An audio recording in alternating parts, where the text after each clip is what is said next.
With tears and cries, dozens of elderly and frail South and North Korean family members met on Monday for the first time since the peninsula and their relationships were torn apart by war nearly 70 years ago. Clasping one another, they tried to bridge the decades of separation through precious physical contact and by showing each other pictures of their relatives.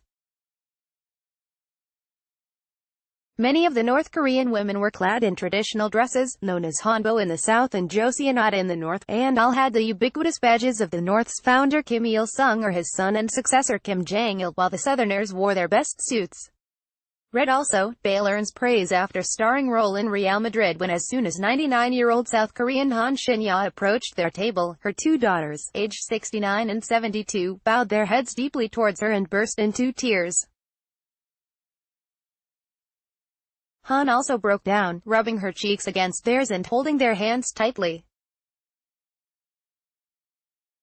"When I fled during the war," she began, choking back tears as if she were about to apologize for leaving them behind. Millions of people were swept apart by the 1950-53 Korean War, which separated brothers and sisters, parents and children and husbands and wives. Hostilities ceased with an armistice rather than a peace treaty, leaving the two Koreas technically still at war and the peninsula split by the Impenetrable Demilitarized Zone (DMZ), with all direct civilian exchanges, even mundane family news, banned. The three-day reunion at Mount Kumgang, a scenic resort in North Korea, is the first for 3 years and follows a diplomatic thaw on the peninsula. According to Pool reports, the event began with a popular North Korean song, "Nice to Meet You," also well known in the South, blaring out from speakers. Never imagined this day would come. Lee Kum-seom, now tiny and frail at 92, met her son for the first time since she and her infant daughter were separated from him and her husband as they fled. At the time Ri Sang-chul was aged just 4. Lee shouted his name when she saw the now 71-year-old, before hugging him as both were overcome with emotion. Her son showed her pictures of his family in the north, including her late husband, telling her, "This is a photo of father." Before leaving for the meeting, Lee told AFP, "I never imagined this day would come. I didn't even know if he was alive or not." With time taking its toll, such parent-child reunions have become rare. Since 2000, the two nations have held 20 rounds of reunions, but most of the more than 130,000 Southerners who signed up for a reunion since the events began have since died.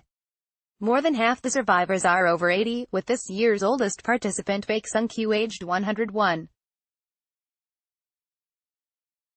South Korean Park Ki-dong, 82, met his two North Korean siblings, who had brought dozens of family photos with them. Park Sam-dong pointed at one of the images, telling his brother, "This is you."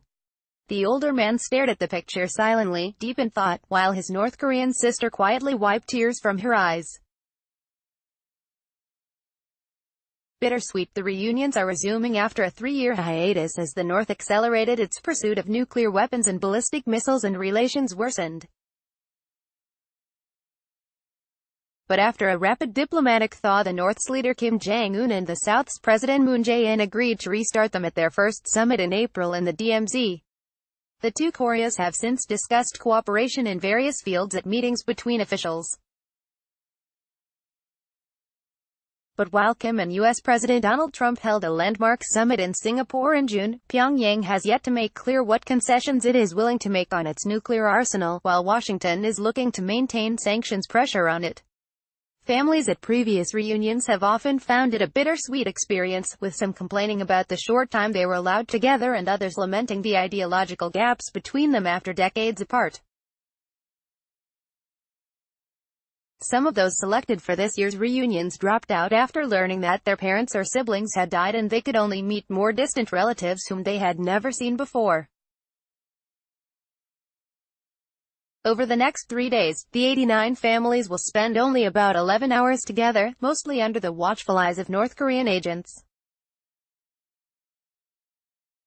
They will have only 3 hours in private before they are separated once again on Wednesday, in all likelihood for the final time.